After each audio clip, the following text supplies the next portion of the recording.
नमस्कार, आप देख रहे हैं इंडिया टीवी। आपके साथ मैं हूं मीनाक्षी जोशी। प्रधानमंत्री के नेतृत्व में देश में जान बचाने का सबसे बड़ा अभियान शुरू हो चुका है। प्रधानमंत्री ने कल अपने ऑफिस में बैठकर टीकाकरण अभियान को मॉनिटर किया। इतनी बड़ी बात है, इतना बड़ा मौका है, लेकिन राहुल गांधी खामोश है।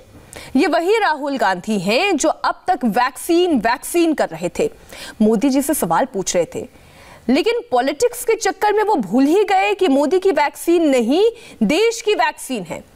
राहुल गांधी चाहते तो कम से कम देश के वैज्ञानिकों और डॉक्टर्स की ही तारीफ कर देते, लेकिन राहुल गांधी से ऐसा ना होगा।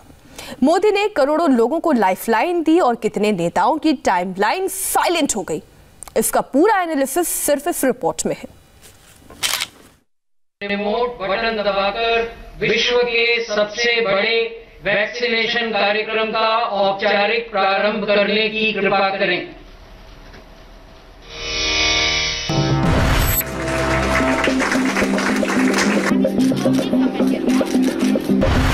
एक एक जीवन को बचाने के लिए अपना जीवन आहुत कर दिया।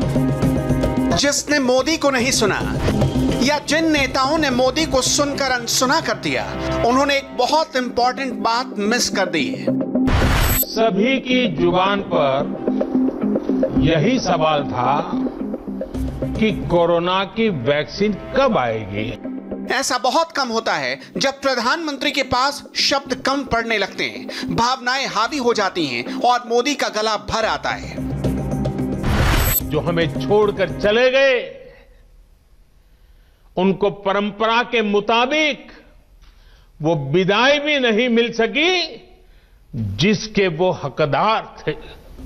सबसे पहले मोदी के करीब 34 मिनट भाषण के सबसे जरूरी 4 मिनट सुनिए, फिर हम आगे की बात करेंगे।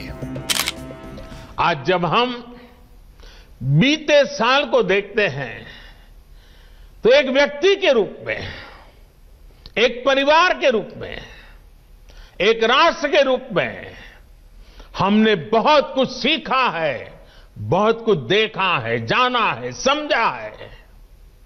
आज भारत जब अपना टीकाकरण अभियान शुरू कर रहा है तो मैं उन दिनों को भी याद कर रहा हूं। कोरोना संकट का वो दौर जब हर कोई चाहता था कि कुछ करें, लेकिन उसको उतने रास्ते नहीं सूझते थे। अनेकों जगह पर छोटे छोटे बीमार बच्चों को मां से दूर रहना पड़ा। मां परेशान रहती थी, मां रोती थी, लेकिन चाहकर भी कुछ कर नहीं पाती थी। बच्चे को अपनी गोद में नहीं ले पाती थी। कहीं बुजुर्ग पिता अस्पताल में अकेले अपनी बीमारी से संघर्ष करने को मजबूर थे। संतान चाहकर भी उसके पास नहीं जा पाती थी। जो हमें छोड़कर चले गए, उनको परंपरा के मुताबिक वो विदाई भी नहीं मिल सकी जिसके वो हकदार थे।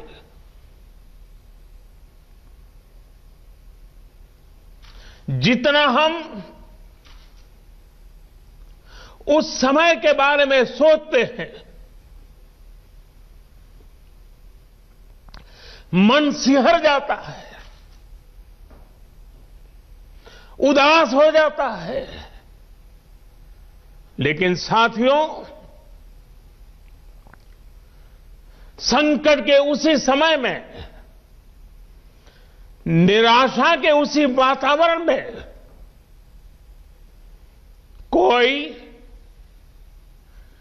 आशा का भी संचार कर रहा था। हमें बचाने के लिए अपने प्राणों को संकट में डाल रहा था। हमारे doctor, nurse, paramedical staff, ambulance driver, ASHA worker, सफाई कर्मचारी, पुलिस के साथी और दूसरे फ्रंटलाइन वर्कर्स, उन्होंने मानवता के प्रति अपने दायित्व को प्राथमिकता दी। इनमें से अधिकांश तब अपने बच्चों, अपने परिवार से दूर रहे, कई कई दिन तक घर नहीं गए।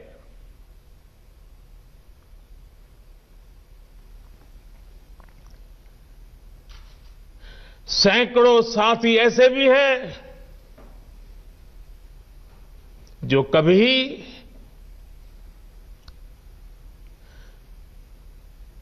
घर वापस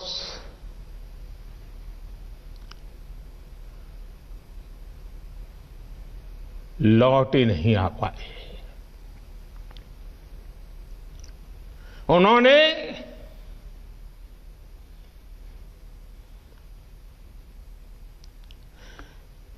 एक एक जीवन को बचाने के लिए अपना जीवन आहूत कर दिया। देश में दो तरह के नेताओं की फौज है। ज्यादातर ऐसे नेता हैं जो ये मानते हैं कि मुसीबत के वक्त शुक्र है नरेंद्र मोदी देश के प्रधानमंत्री हैं, और कुछ लोग मोदी से इतना जलते हैं कि उन्होंने पिछले 1 साल में मोदी विरोध के चक्कर में अपनी ही टाइमलाइन भर ली है। आगे की बात करें इससे पहले इन दो तस्वीरों को देख लीजिए। पहली 5 अप्रैल 2020 की है, जब मोदी ने देश से रात 9 बजे 9 मिनट के लिए लाइट ऑफ करके दिया जलाने की अपील की थी। और दूसरी तस्वीर शनिवार 16 जनवरी की है, जब देश के डॉक्टर्स और फ्रंटलाइन वर्कर्स टीवी के सामने खड़े होकर मोदी के साथ सेल्फी ले रहे थे। 365 दिन और 8,760 घंटे की कड़ी तपस्या और मेहनत के बाद जब रिजल्ट वाले दिन की बारी आई तो मोदी का भावुक होना लाजिमी था। मगर प्रधानमंत्री के इमोशनल ब्रेकडाउन के पीछे एक बड़ी वजह मोदी के वो राजनीतिक विरोधी भी रहे, जिन्होंने वैश्विक महामारी के दौर में भी मोदी से नफरत के चक्कर में देश का साथ नहीं दिया। फरवरी 2020 से लेकर दिसंबर 2020 तक राहुल गांधी नॉनस्टॉप ट्विटर पर कोरोना के मुद्दे पर मोदी को घेरते रहे। कभी कोरोना ग्राफ के जरिए लॉकडाउन को फेल्योर बताया, कभी कोरोना की तस्वीर के साथ ये आरोप लगाया कि मोदी इस वायरस की गंभीरता को हल्के में ले रहे हैं, और कभी प्रधानमंत्री पर निजी हमले भी किए। 23 नवंबर 2020 को राहुल ने मोदी से पूछा कि पहला वैक्सीन किसे लगेगा, वैक्सीन के डिस्ट्रीब्यूशन की स्ट्रेटेजी क्या होगी और कब तक सारे हिंदुस्तानियों को वैक्सीनेट किया जाएगा। अगले महीने यानी 23 दिसंबर 2020 को राहुल ने यह कहकर मोदी पर बड़ा हमला किया कि चीन, अमेरिका, रूस और ब्रिटेन ने वैक्सीनेशन का प्रोसेस शुरू कर दिया है, और ताना मारते हुए लिखा कि इंडिया का नंबर कब आएगा मोदी जी। मगर अब जब दुनिया का सबसे बड़ा वैक्सीनेशन प्रोग्राम शुरू हो गया है तो मोदी के जो घोर विरोधी हैं उनकी टाइमलाइन में अचानक सन्नाटा पसर गया है। जो राहुल कल तक वैक्सीन वैक्सीन कर रहे थे, आज उसी वैक्सीन पर एक शब्द लिखने में भी उनके हाथ कांप रहे हैं। पिछला 1 साल पूरी दुनिया के लिए मुसीबतों भरा रहा है, लेकिन कोई था जो देश चला रहा था और कोई था जो नरेंद्र मोदी का लगातार विरोध कर रहा था। सच्चाई यह है कि कुछ लोग ट्विटर वाली टाइमलाइन पर एक्टिव थे, जबकि मोदी 365 दिन कंट्रोल रूम में एक्टिव थे। पिछले साल आज का ही दिन था जब हमने बाकायदा सर्वेलांस शुरू कर दिया था। 17 जनवरी 2020 वो तारीख थी जब भारत ने अपनी पहली एडवाइजरी जारी कर दी थी। भारत दुनिया के उन पहले देशों में से था जिसने अपने एयरपोर्ट्स पर यात्रियों की स्क्रीनिंग शुरू कर दी थी। अनेकों बार छोटी छोटी लेकिन महत्वपूर्ण चीजों की जानकारी देने के लिए मैंने भी अनेक बार देशवासियों के साथ सीधा संवाद किया। भारत को लेकर तमाम आशंकाएं जता रहे थे, लेकिन साथियों, भारत की जिस बहुत बड़ी आबादी को हमारी कमजोरी बताया जा रहा था, उसको ही हमने अपनी ताकत बना दिया। कितने महीनों से देश के हर घर में बच्चे, बूढ़े, जवान सभी की जुबान पर यही सवाल था कि कोरोना की वैक्सीन कब आएगी। तो अब कोरोना की वैक्सीन आ गई है, बहुत कम समय में आ गई है। मोदी देश को बचाने में जुटे हैं, मगर उनके विरोधी अभी भी कोरोना वैक्सीन पर लगातार अफवाह फैलाने का काम कर रहे हैं। कौन क्या अफवाह फैला रहा है, ये सुनने से पहले कांग्रेस पार्टी के नेता मनीष तिवारी का ये बयान सुनिए। इनका सिंगल पॉइंट एजेंडा है मोदी को घेरना। प्रधानमंत्री की कथनी और करनी में बहुत बड़ा अंतर है और धीरे धीरे 7 वर्ष हो गए हैं, इस देश को बड़ी अच्छी तरह से समझ आ रहा है कि पिछले 7 वर्ष में एनडीए भाजपा सरकार ने कोई कसर नहीं छोड़ी है इस देश को गड्ढे में धकेलने में। मेड इन इंडिया वैक्सीन की चर्चा पूरी दुनिया में है। दुनिया का सबसे बड़ा वैक्सीनेशन प्रोग्राम चीन से लेकर अमेरिका और फ्रांस से लेकर ब्रिटेन तक हेडलाइंस बन चुका है। हर जगह भारत की बात हो रही है, मगर दूसरी तरफ भारत के भीतर राहुल चुप्पी साधे बैठे हैं और उनकी पार्टी के नेता कैमरे पर आकर वैक्सीन के बहाने मोदी सरकार पर डायरेक्ट अटैक कर रहे हैं। इसको लेकर अभी भी कई गंभीर सवाल हैं जिनका जवाब सरकार ने नहीं दिया है। अगर ये टीका इतना ही सुरक्षित है, इतना ही कामदेह है, तो अभी तक इस सरकार का कोई जिम्मेदार मंत्री सामने क्यों नहीं आया कि सबसे पहले मुझे टीका लगाओ, जिससे कि लोगों में संदेश जाए कि ये टीका बिल्कुल पूरी तरह से सुरक्षित है। सरकार कौन होती है ये कहने वाली कि आप कोविशील्ड लगवाएंगे या कोवैक्सीन लगवाएंगे? ये तो आपको तय करना है ना कि आप कौन सी दवाई खाना चाहते हैं, कौन सी वैक्सीन लगाना चाहते हैं। और ख़ासकर जब इतने विशेषज्ञों ने इतने बुनियादी सवाल उठाए हैं कोवैक्सीन को लेकर, इस परिस्थिति में हमें नहीं लगता कि लोगों को मजबूर करना कि आप वो वैक्सीन लगवाओ जो सरकार सुनिश्चित कर रही है, वो कोई ठीक बात नहीं। कैमरे वाली पॉलिटिक्स से फुर्सत मिलते ही मनीष तिवारी तुरंत ट्विटर पर एक्टिव हो गए। भारत के करोड़ों लोगों के लिए जो वैक्सीन संजीवनी बूटी है, उसी को लेकर भ्रम फैलाने लगे। लिहाजा स्वास्थ्य मंत्री को भी जवाब देना पड़ा, कांग्रेस की आंखें खोलनी पड़ी। वैक्सीन के नाम पर हो रहे सियासी दंगल में ऐसे कई सारे नेता अचानक मेडिसिन के एक्सपर्ट बन गए। अखिलेश यादव को ही ले लीजिए, इनके लिए कोरोना मानो हंसी ठहाके का विषय है और वैक्सीन सियासी दुकानदारी चमकाने वाली इंजेक्शन। इसमें क्या कहेंगे? इसमें यही कहेंगे कि आप 4 लगवा लेना, क्योंकि एक वैक्सीन के 2 डोज हैं तो आपको 4 मिलेंगे। आप 4 के लिए तैयार हैं? वैक्सीन पर देश के लोगों को कंफ्यूज करने वाले ऐसे सियासी डॉक्टर्स एक से बढ़कर एक लॉजिक देते हैं। इनकी बातें सुनकर, इनका रिसर्च देखकर साफ पता चलता है कि इनकी समस्या मेड इन इंडिया वैक्सीन नहीं है। इनको दिक्कत इस बात की है कि मोदी ने कैसे मुमकिन कर दिखाया, और पीएम को घेरने के लिए ये मोबाइल में देख देख कर न सिर्फ विदेशों का एग्जाम्पल देते हैं, बल्कि अपने ही देश के डॉक्टर्स की काबिलियत पर प्रश्न चिन्ह खड़े करते हैं। और जो खबरें आ रही हैं, आज ही बहुत सारी बड़ी प्रतिष्ठित एक मैगजीन ने जो खबर की कि एक वैक्सीन लगी, उससे बुजुर्ग 23 लोगों की जान चली गई।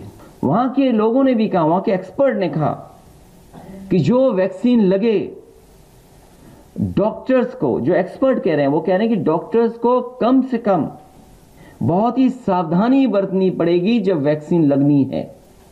क्या आपके स्टाफ, डॉक्टर्स, टेक्निकल लोग, उन्हें ट्रेनिंग दे दी गई है, उन पर पर्याप्त जानकारी है? तो ये जो वैक्सीन का प्रोग्राम है, ये सबसे पहले भारतीय जनता पार्टी को, लोगों को लाइन में लगना चाहिए।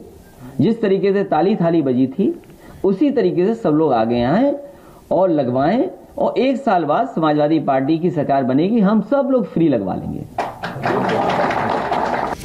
यानी वैक्सीन को लेकर जो तूफान देश में खड़ा किया गया या किया जा रहा है वो शुद्ध रूप से पॉलिटिकल है। ऐसे लोगों को ये दो तस्वीर देखनी चाहिए। एक तस्वीर है एम्स के डायरेक्टर रणदीप गुलेरिया की और दूसरी तस्वीर है कोरोना टास्क फोर्स के प्रमुख वीके पॉल की। ये दोनों तस्वीरें देश को भरोसा भी दे रही हैं और वैक्सीन पर राजनीति करने वालों को चुप रहने का इशारा दे रही हैं। वैक्सीन लगा के मेरा अनुभव बहुत अच्छा रहा। I feel very proud. मुझे बहुत गर्व हो रहा है और एक तरफ से मैं हम्बल भी फील कर रहा हूँ कि आज पहले दिन मुझे वैक्सीन लगाने का मौका मिला, मुझे चुना गया। और मैं यही कहूँगा कि किसी को इसकी में कोई शंका नहीं होनी चाहिए। वैक्सीन बिल्कुल सेफ है, कामयाब है। मैं यही कहूँगा कि अपने रिसर्चर्स पे, अपने साइंटिस्ट पे आप विश्वास रखें, रेगुलेटर्स पे विश्वास रखें, अफवाहों पे ना जाएं और ये समझें कि जितनी ज़्यादा हमें वैक्सीन की डोजेस मिलें वो हमारे लिए ही यूजफुल रहेंगी। कोई साइड इफेक्ट नहीं है और ये कोवैक्सीन लगा है। एम्स को कोवैक्सीन अलॉट हुआ है। मैं एम्स का पुराना फैकल्टी मेंबर हूँ, अभी सुपरएनुएट हुआ। मेरी बारी आई, मैं आके वैक्सीन आपके सामने लगा और आपके सामने प्रस्तुत हूँ। सेफ वैक्सीन है। जो वैक्सीन आपको अलॉट होता है उसको लीजिए और सबको इनकरेज करिए इस लेने के लिए। आपको कोई भ्रांति नहीं होनी चाहिए। कॉन्फिडेंस रखिए अपनी साइंस पे, अपनी टेक्नोलॉजी पे, अपनी इंडस्ट्री पे, अपनी रेगुलेटर पे, अपनी सरकार के और प्रधानमंत्री के शब्दों पे। इन दोनों की बातें सुनकर आपके दिमाग में शक की कोई गुंजाइश नहीं रहनी चाहिए, मगर मोदी विरोधियों के पास तो शंकाओं की लंबी चौड़ी लिस्ट है। इसलिए किसी के बहकावे में आने से पहले मोदी की ये बात भी नोट करके रख लेनी चाहिए। एक और बात कहना चाहता हूं, हमारे वैज्ञानिक, हमारे एक्सपर्ट्स जब दोनों मेड इन इंडिया वैक्सीन की सुरक्षा और प्रभाव को लेकर आश्वस्त हुए, तभी उन्होंने इसके इमरजेंसी उपयोग की अनुमति दी है। इसलिए देशवासियों को किसी भी तरह के प्रोपेगेंडा, अफवाहें, दुष्प्रचार से बचकर रहना है।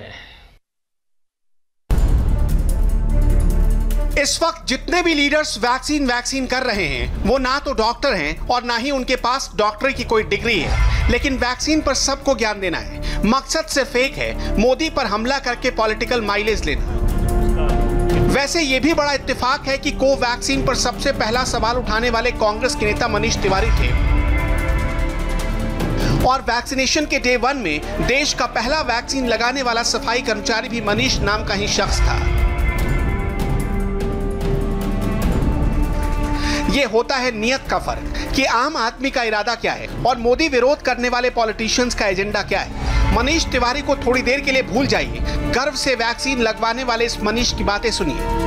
बिल्कुल भी डर नहीं लगा था। और डर लग रहा होता तो मैंने तो बल्कि मन में ये सोचा था कि सबसे पहले मेरे को वैक्सीन लगे। मैंने सुबह ही सर को आके बोला कि सर सबसे पहले मुझे वैक्सीन लगवाओ, ताकि मेरे साथ के जो यहाँ मेरे काम करने वाले दोस्त हैं वो डर रहे थे कि नहीं तू मत जा यार, उससे ये होता है, उससे ये फलाना हो जाता है। जो सबके मन में अफवाहें थी, वहम था, उसके लिए मैं उनके अपोजिट जाके मैंने बोला कि सबसे पहले मैं लगवाऊंगा। मुझे 1% भी डर इसलिए नहीं लगा क्योंकि प्राइम मिनिस्टर जी लाइव थे, हर्षवर्धन जी यहीं थे, हमारे ड्यूटी अफसर, हमारे डायरेक्टर सर श्री रणदीप गुलेरिया जी यहीं थे और बाकी सारे डॉक्टर, इतनी फैसिलिटी थी।